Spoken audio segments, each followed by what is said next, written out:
galera, e hoje nós estamos começando um novo quadro, Coffee Time in Berlim. Aliás, Coffee Time em Berlim, Coffee Time nos Estados Unidos, Coffee Time na Índia. É um programa de entrevistas em que você vai conhecer outras pessoas, outras culturas e que você vai treinar o seu inglês ao mesmo tempo. Que tal? Berlim nos aguarda.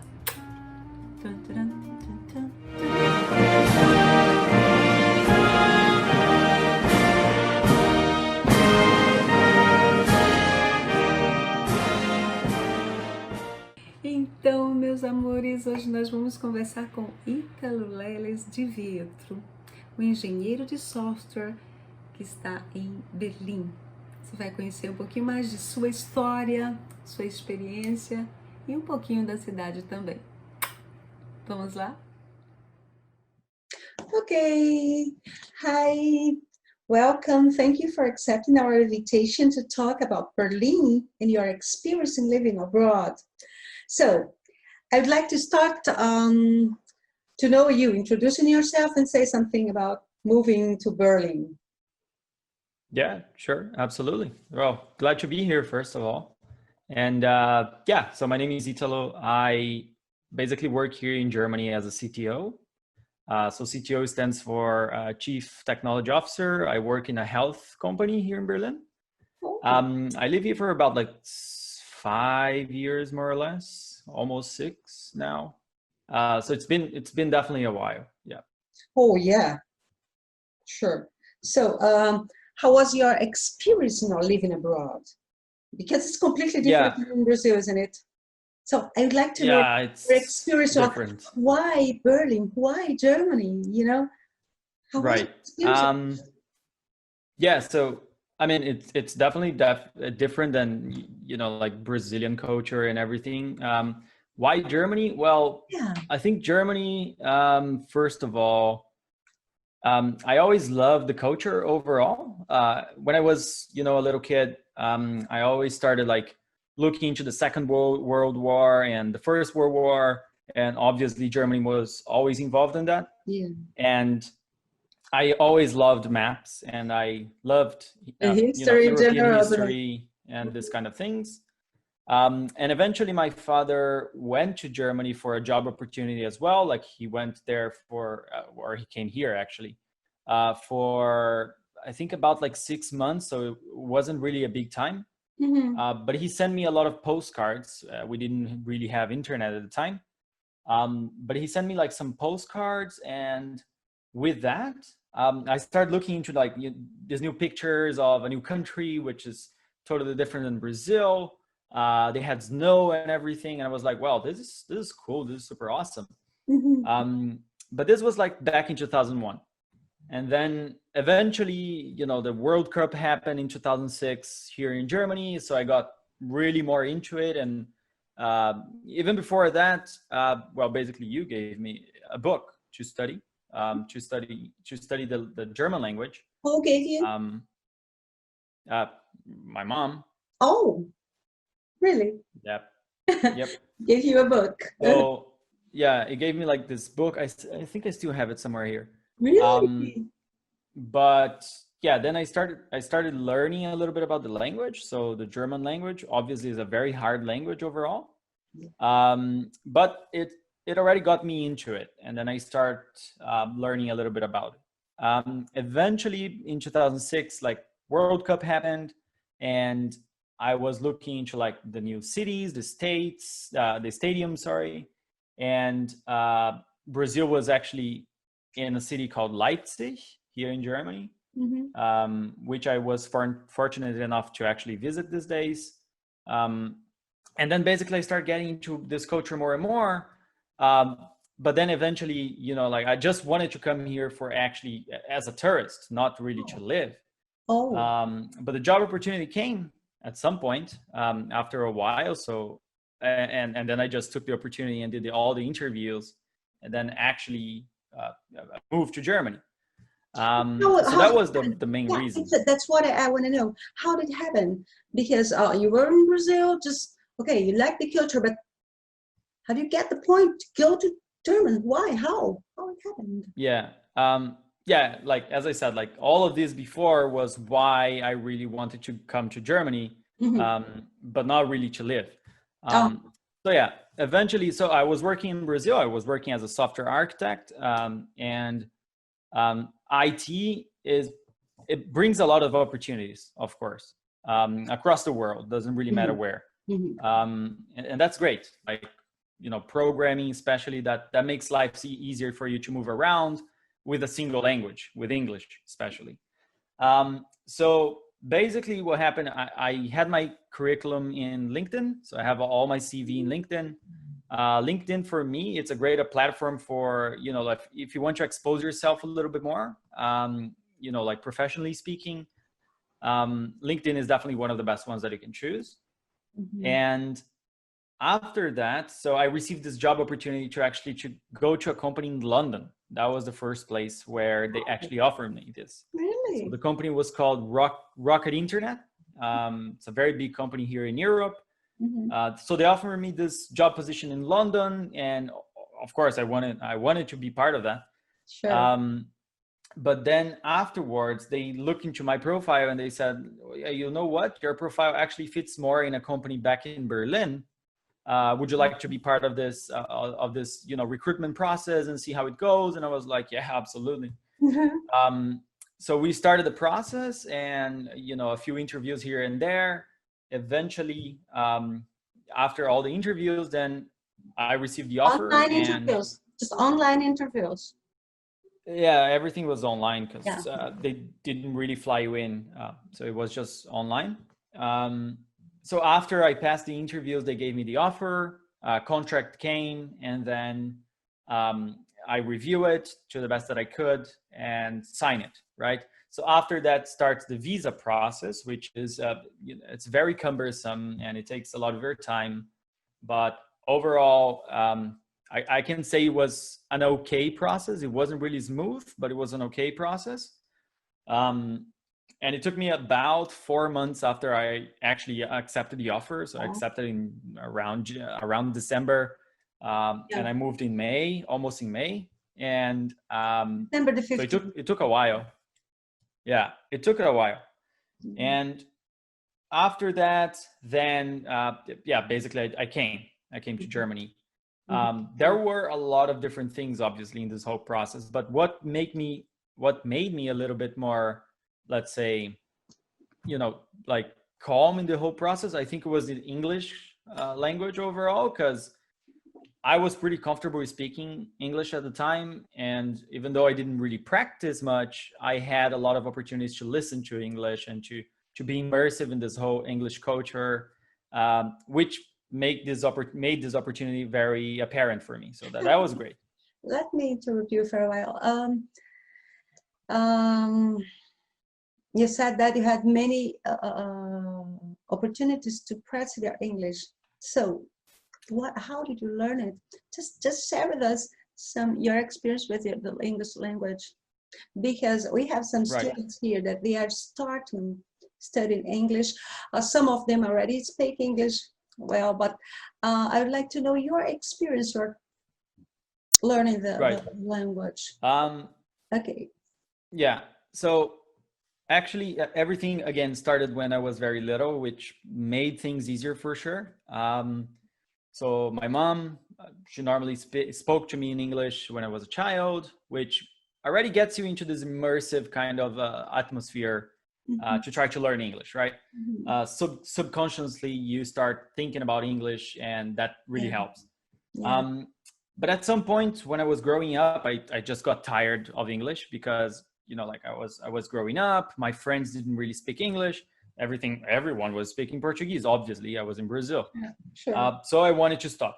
And now that I see it, it was definitely a mistake because I could have learned way before, but it didn't really happen. Anyways, like when I was like 12 years old, I came back to the, you know, courses and English courses always with my mom, always. And that definitely made the whole process much smoother.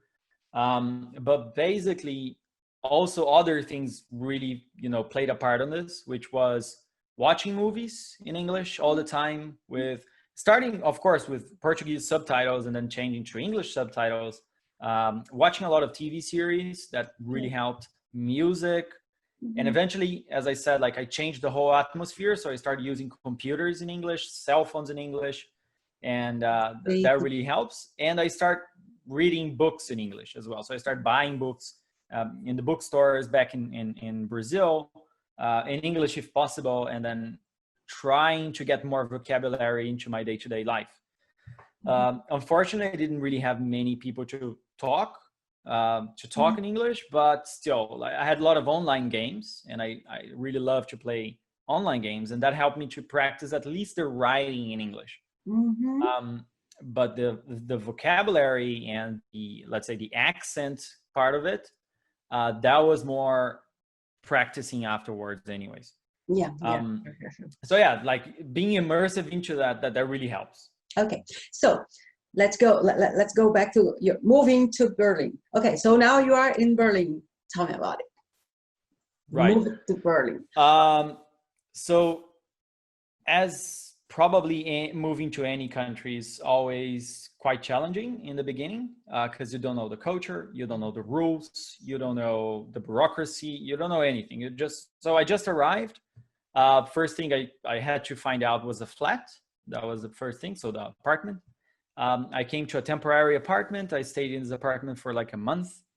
And after a while, then I finally found my let's say, permanent apartment that I wanted to live in, with the help of some people here. So what really helped me in the process is that I had someone from the company, from the company that I moved, that helped me with finding a flat.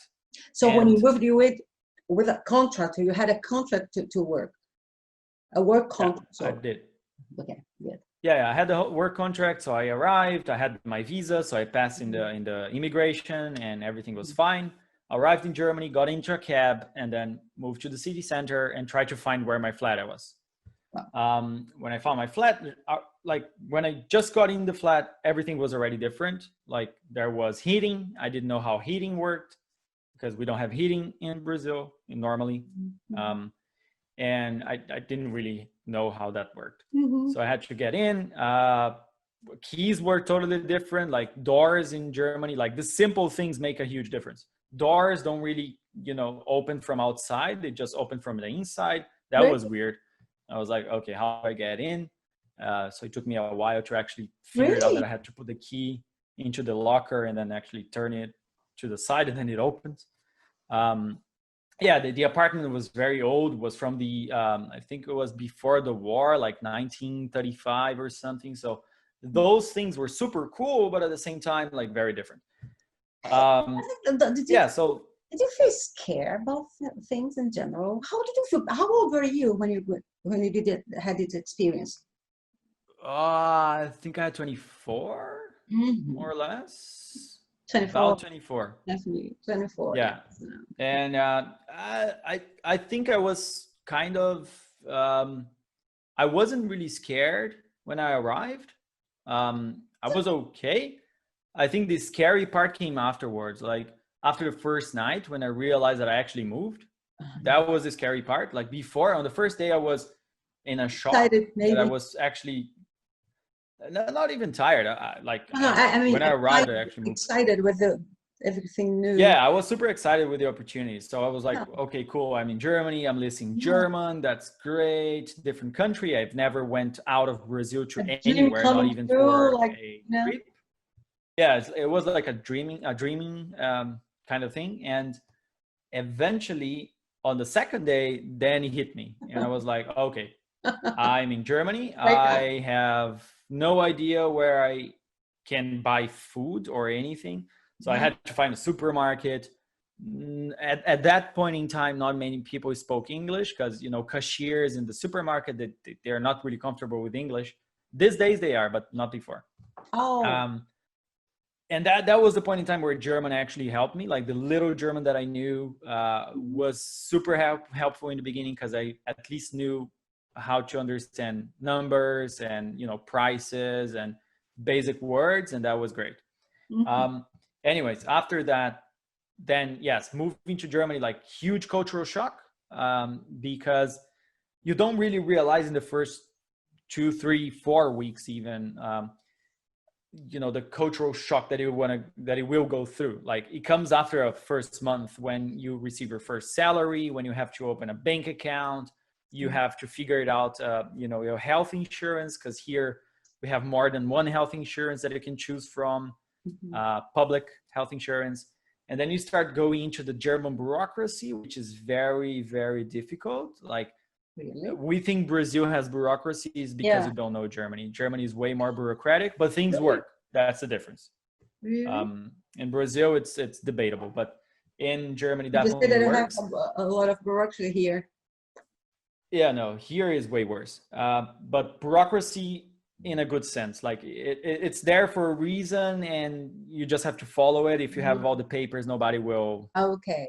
Nobody will contest it. Okay, got it. So yeah, this kind of challenges, they happen after the first month. When you the first day in a job, in a work, how was it? What's the experience of meeting new people? How was it? Yeah. It was very different in the beginning as well. So when I arrived, first of all, the company was in a different, let's say, in a different industry already than the ones that I've worked before. But I think the main challenge there was, well, people at least in most of German companies, if they're German, they don't really talk much. They're going to give you they're going to give you a nice welcome, a nice onboarding into the company. You're going to understand what it does, what the product does, and how you can navigate all of that. But, like in Brazil, I was used to actually, like, I don't know, 10 a.m. in the morning, I went to a coffee place inside the office and start talking to people there. And, hey, how was your day yesterday? How was the game yesterday? Blah, blah, blah. But back here, they went for coffee. Yeah. In Brazil, I was more relaxed because it's my country. So that obviously makes it easier. But here, in the beginning, it wasn't, because many people don't really talk. I don't know if it was a thing from that company specifically or other companies. But anyways, I was the first Brazilian in that company, which also made it a little bit harder. It was the first South American. There was nobody from South America at that point. Right. And you were only 24. So what a huge experience, wasn't it? Yeah, it was definitely very good. But yeah, different cultures, and Europeans, normally they talk less. They're more reserved. You don't really ask things about their personal life, but they're completely open to talk about work. So I was fine. So if I had a problem at work, if I had to ask any questions, that was fine. I could just go there and start talking about it, and they would be so friendly and actually help me out. That was great. But when you start asking about when you start asking about their personal life, they're not gonna say, "Oh no, I'm not gonna answer that." They're just gonna feel weird because it's your first day or your first week. Oh yeah, sure. You don't really go into that. But after a month, we do the same thing here. Don't you think so? No, in Brazil, like if it's a Brazilian, normally, like in the first month, you're already visiting their home. That normally happens. Yes, yeah. Yeah. So, and it happens here as well. Like if you meet a Brazilian here in Germany, if you feel that you're already intimate, you can just go to their home or call them to your place, and that's going to be totally fine.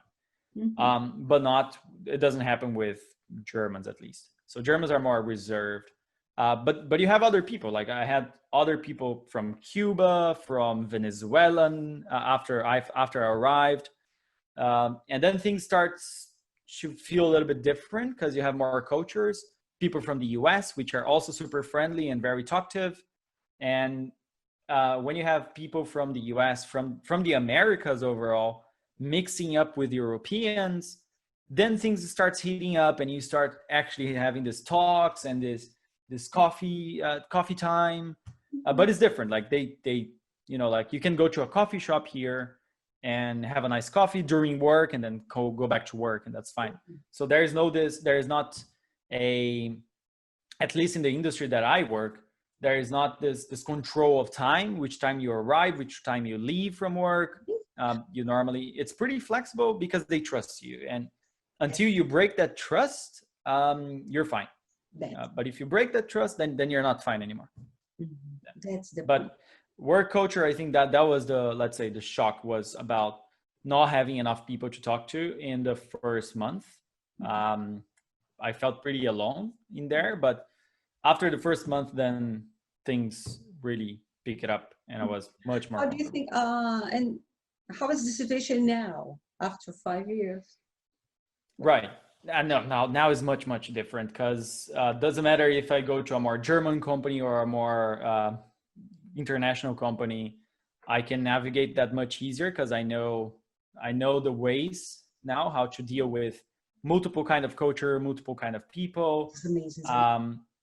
I know the first steps that I actually have to do when I get into a company. I have to talk to HR, I have to talk to the other departments, get to know everybody, get to know the company culture. And eventually you get into that culture, and then you can start working. You can be productive as you can be. But every company has its perks. Every company have its, like its things that you have to take care of or pay attention to.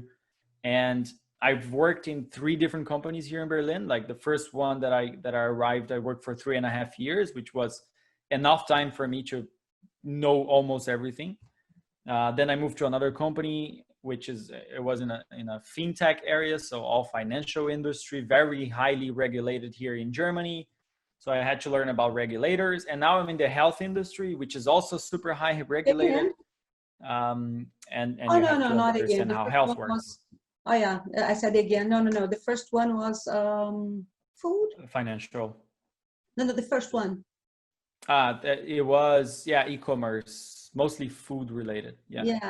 And this okay. The second financial. Financial was a bank. Okay, and the third is health. Yeah. Okay. Talking about that, could you please say how is the education system there? Right. Yeah. So first of all, education in Germany is probably one of the best in the world. And that really shines when you see the level of expertise that Germany exports and actually retains as well, which is great. All the education in Germany is free. Of course, you can pay for education, but it's totally up to you, because you're already taxed quite high here. So your taxes are pretty high. It's way higher than Brazilian taxes off your salary, right? But these taxes, they actually is compensated by a very good healthcare, a very good education system. So the way education works in Germany, you always start when you are, let's say, when you are a baby. Your father or your mother, they have to go to work, so they leave you in something called in the kindergarten, right? So they leave you in German is Kindergarten, so it's very similar. Or they actually shrink this to Kita. So you start in the Kita, and Kita is like a daycare. It's daycare. So you start there, and the kids start learning this cognitive abilities. They start developing their cognitive abilities and start getting into, how to interact with other kids. And how old are the kids when they start the kindergarten? They can start, like in Kita, they can start with 2 years, I think. Oh, right. Oh, okay. Yeah. Wow. It's very early. And then after this, they go to the primary school. So the Grundschule, that's the primary school. So they start in this level, and that takes a few years. I think that takes 4 years, more or less. So it goes from the first until the fourth. And then they go to different sort of schools. Like, it's not like high school. It's sort of a high school, but with a focus. You can go to the Gymnasium, which is it's the high school in the US or in Brazil, it's the same level. You can go to the Gesamtschule, which is like a kind of a competitive school where you can learn different things, like a technical school, like Cefet in Brazil. Wow. It's something like that. Then you can go to the secondary school called Realschule. You have many options. And this depends on your scores on your first level, on your primary schools. So depending on your scores, you can have more options to choose from. And if they're less, if you score less, then you can choose less options. But you always will go to the next level. Wow. And then you can move to this vocational school, which is the Cefet part, which is called, I have the name here, it's Berufsschule. So Beruf in German, it means the job that you do, and Schule is school. So basically you put those two together, is your vocational school. So you're going to figure it out what you want to do in university. Mm-hmm. And that takes about 3 years as well, like 3 more years up. And then you can go to 3 different kind of universities. So you do your SATs. We have SATs here as well. So you do them, and depending on your score on the SATs plus your score of the whole history of your school, you can go to 2 things. Either you go to the Universität, which is the university, high university, or you go to the Fachhochschule, which is the technical university. So that is, they try to break it down into 3 levels. Like one is for professions that don't need Bachelor of Science. Like you can go with let's say if you want to be a builder, you don't really need a Bachelor of Science on civil engineering, but you need to know how builder works, because it's not easy. So you have to go to university still to be a builder. And then you get your certificate. You spend less time in there, but you get your certificate. But now if you want to be a civil engineer, then you have to do a Bachelor of Science. And then you have to go to Universität. And if you want to be a doctor, then it's even harder. Then you have to go to the Universität and do your master's. When you say Universität, it's like French. University. Yeah. It's Universität. Yeah, it sounds like French. Guy, German is very difficult. Wow, it's hard. The words. Yeah, it's not. Oh, God. It's similar because it comes from some language. Some words are similar. Yeah, because it comes from Saxons too, but it's very hard. German is a hard language. Whoever says it's easy and you can learn in 2 years, they're lying. You can. It's super hard. Yeah. In English, if you're super lucky, and there was a discussion these days actually in one of the groups, the German groups that I'm part of, and people were saying, you can learn German in 2 years if you dedicate yourself.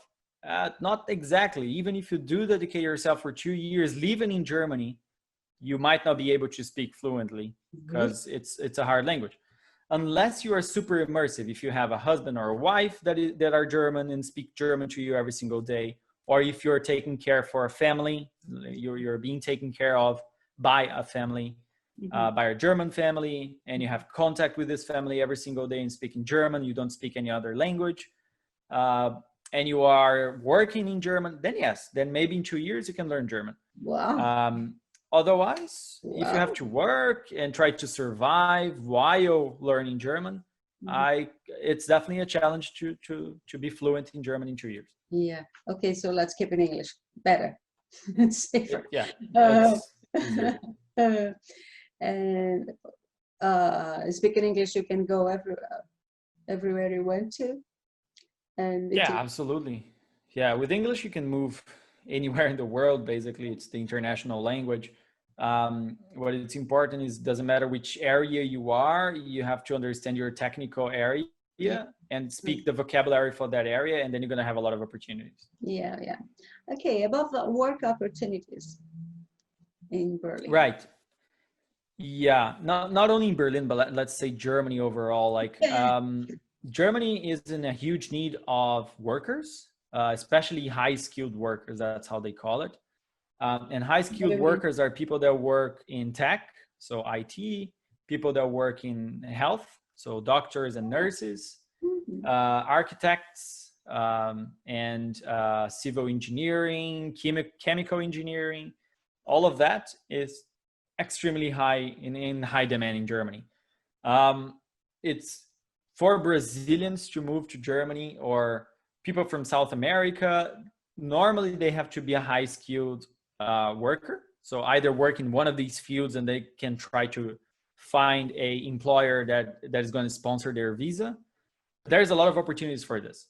And the best way is probably, first of all, making yourself notable in LinkedIn, or on some other social network that you can make use of, and people will start noticing you and offering you opportunities.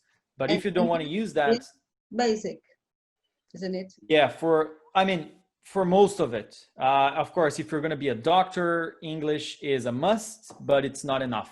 You have to have English and German. Otherwise, you're really going to deal with older people. I like it because you said it's a must, but not enough. But at least it's basic. You must have it. So it's a must. Yeah, if you're a doctor, you have to have it. Otherwise, you can't really get into. The same works for nurses. The same works for architects. Civil engineering is going to be required German for sure, 100%, because you're going to deal with builders and normally people that don't really study English or didn't really have the opportunity. But I can say in Germany, most of people speak English because they learn really well when they are at school. Normally they learn up to 3 languages. So they're going to learn German, English, and something else that they can choose, normally French or they choose Italian or some other language. But they have to learn 3 languages in the school. So that's the requirement. It's a lot of stuff.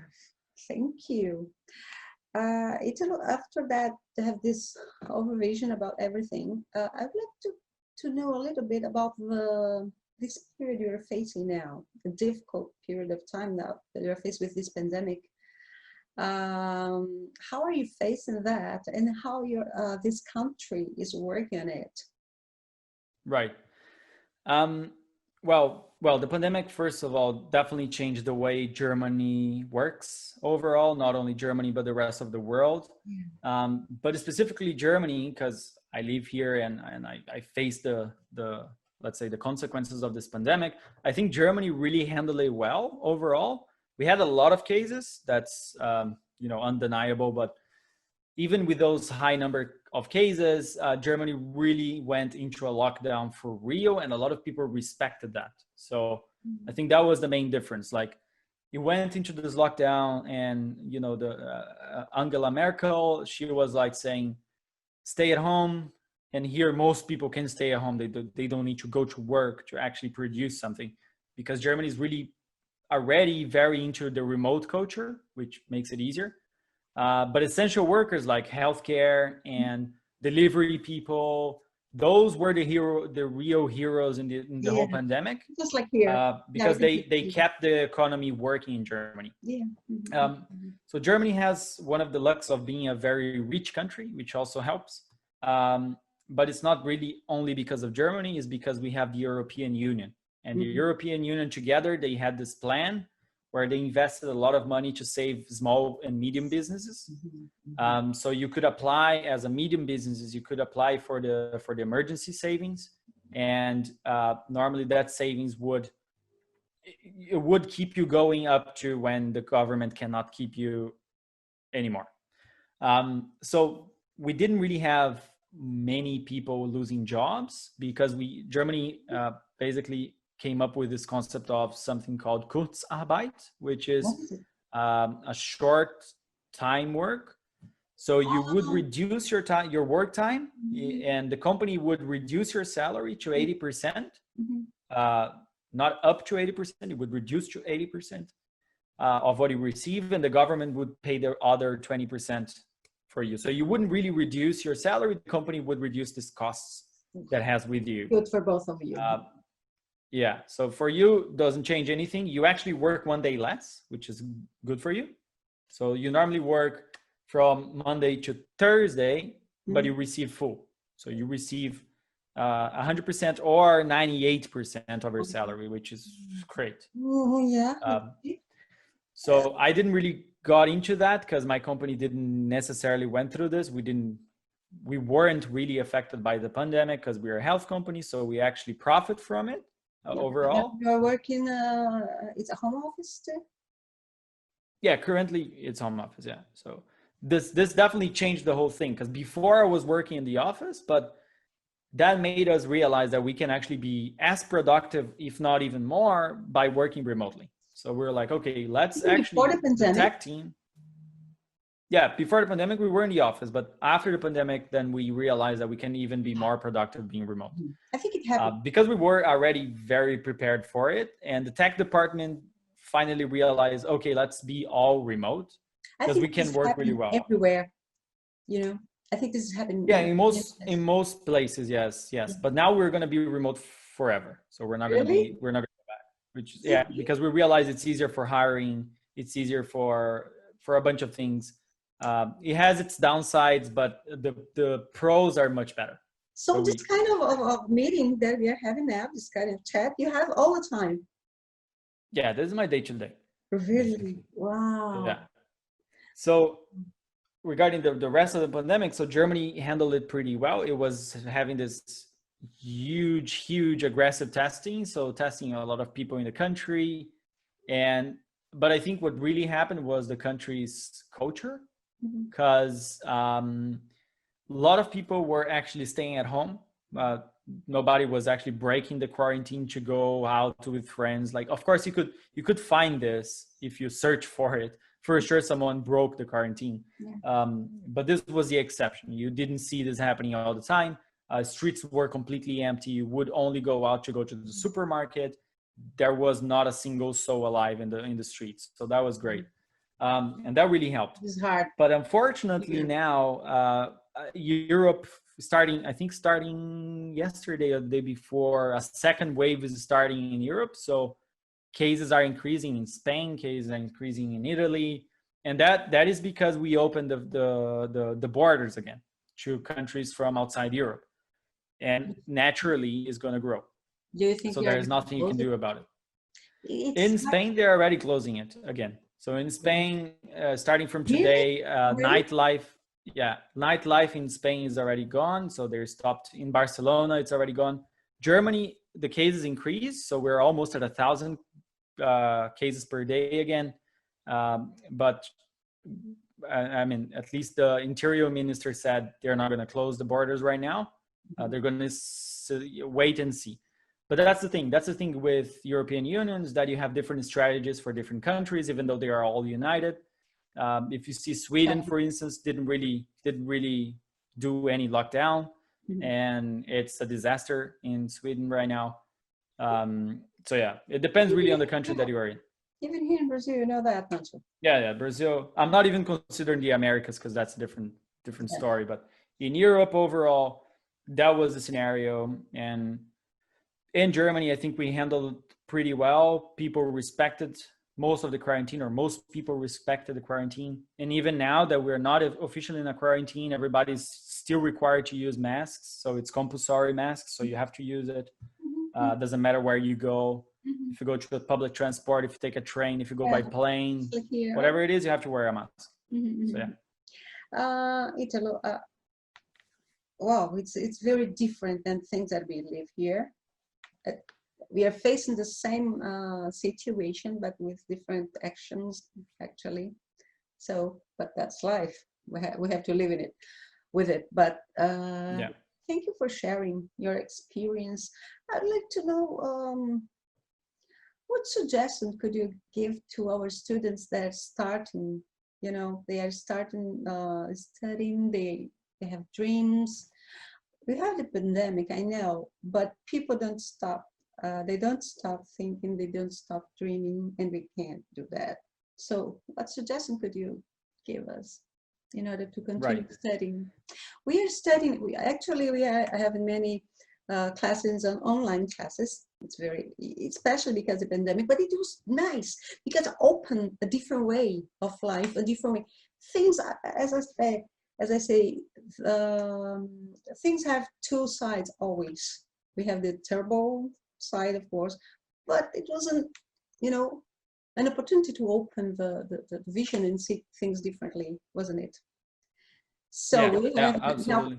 People are less afraid of speaking online and going to meetings, especially here in Brazil. For you, it's a daily habit for you, but from most of the people, it's not. So what suggestion could you give us to our students? Well, yeah, first of all, like the pandemic is here, but it will go away. eventually, as anything that we ever face in human history. So that's a positive side. So I mean, for students that if you're getting into English right now, I think the best thing you can start with is always trying to be as immersive as you can into the language. And to do that, you can do like I did before, right? You can just watch movies in English, even with Portuguese subtitles to start with.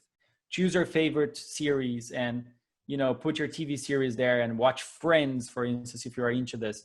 Watch Friends because they have a very good, let's say, a very good American accent that you can actually rely on, and it's super easy to understand they're talking. Yeah. So that is great.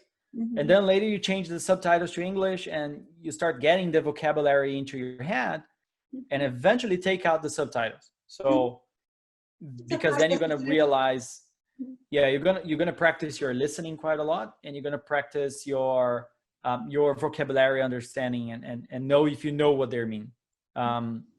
So that's something that you can do.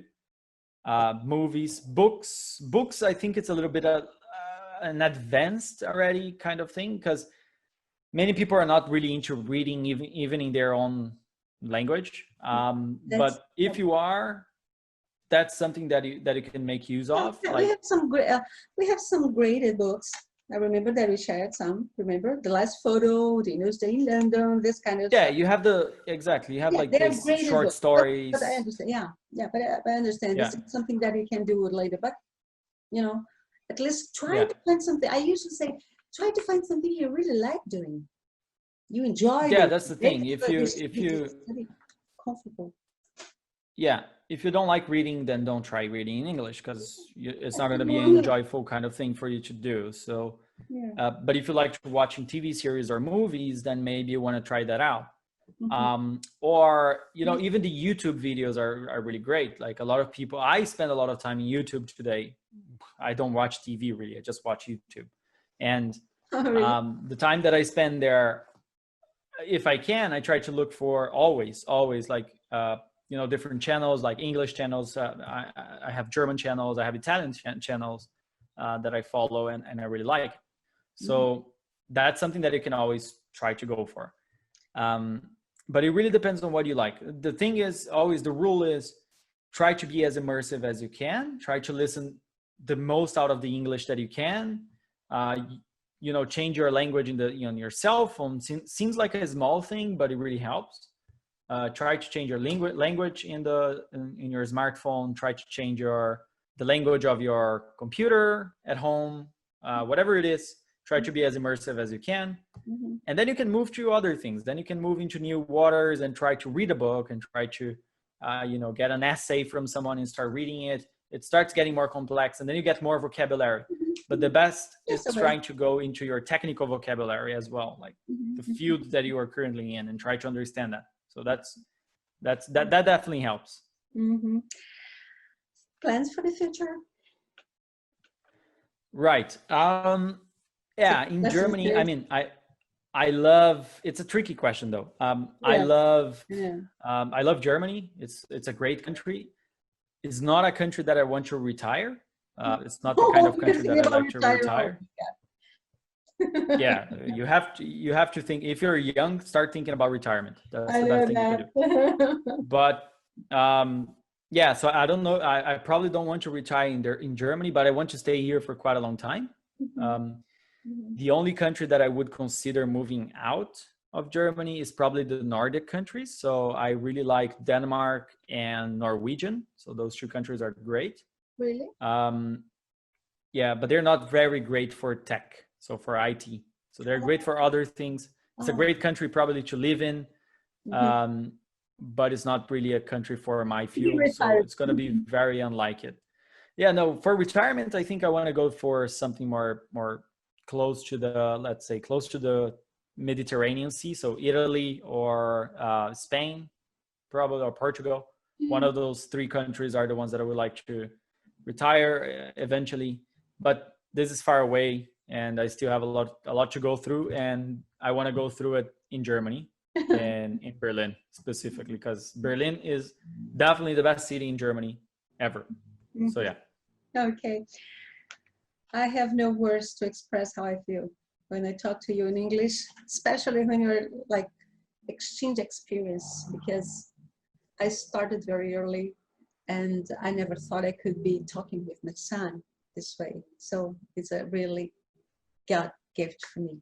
I'm really proud of you. Most of the people, I didn't say that you were my son in the beginning because I just want to listen to you like without the emotion of being a mother, but it's almost impossible. It's almost impossible. But, you know, thank you. Thank you for accepting our invitation. Thank you for sharing your experience. I learned a lot. It was my dream when I was a teenager. I had this dream. And then you did it quite well. You were doing it. You were living it. And this is amazing.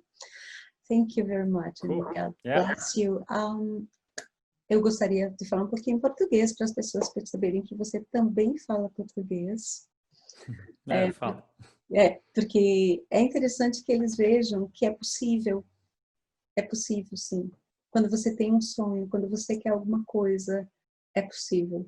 E você tinha 12 anos quando começou, aí sim, por isso eu não falei no início, porque eu queria que eles vissem de uma maneira meio impessoal, sem, é porque a mãe, é porque o filho, não, é porque é alguém que eu respeito, alguém que eu vi crescer, alguém que eu vi desenvolver o talento e que eu vejo desenvolvendo cada dia. Então, assim, eu não me orgulho de você só como mãe. Como mãe, eu não tenho palavras, porque eu vou babar demais, enfim.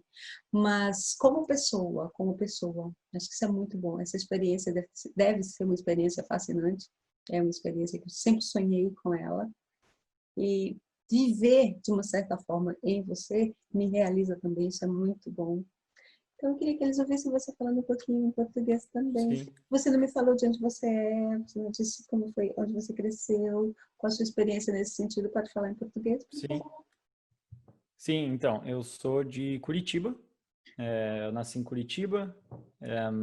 E aí eu morei em Curitiba até os meus 11 anos, mais ou menos. E aí me mudei para João Pessoa, no Nordeste, Diferente, fiquei né? mais bem diferente. Ali já foi um choque cultural grande, ainda mais na adolescência, que é onde você está formando você, o seu caráter. Exato. E aí morei em João Pessoa por 10 anos, e aí Alemanha. E agora, vamos ver até quando fico na Alemanha.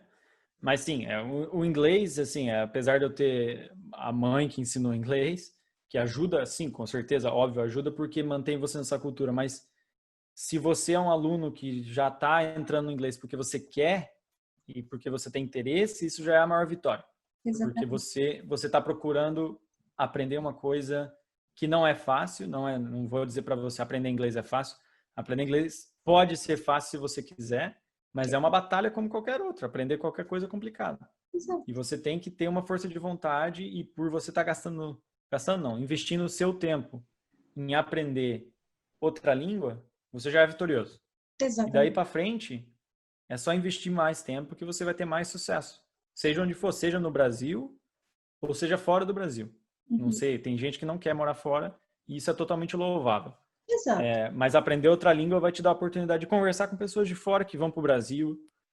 Pessoas, ou você vai visitar outro país, você vai estar confortável, vai saber se virar. Se você trabalha com tecnologia no Brasil, você precisa de inglês. Você vai receber contratos, você vai receber livros em inglês, você tem que saber ler. E é bem assim, você não ter medo, de sair do seu país, você ter a coragem de ir para qualquer lugar sem medo, é liberdade, essa sensação de liberdade, né? Você ter a sensação de liberdade de ir para onde você quiser sem medo, porque quando você é compreendido, você sabe que você pode pedir ajuda a qualquer pessoa e você vai ser compreendido. Isso é diferente de você ir para um lugar cego sem saber nada. É realmente uma experiência fascinante. Obrigada. Isso é bom. Obrigada. Muito bom ver teu crescimento, muito bom ver tudo isso. A gente vai se falar muito mais, a gente vai ter outras oportunidades dessa. Nós vamos ter a oportunidade de fazer isso também com alguns alunos das aulas online, que eu vou aproveitar para dizer que a gente trabalha online. Temos aulas online e vai ser um privilégio ter aula com você também, que você seja um dos nossos, para conversar e para ajudar os nossos alunos brasileiros e de qualquer outro lugar. Muito obrigada. Vamos lá, vai ser bom. Deus abençoe, muito obrigada e até breve. Tchau, tchau. Bye, bye. Você tem que parar o recording. Eu não sei onde é. Tem aí em cima, onde tem recording.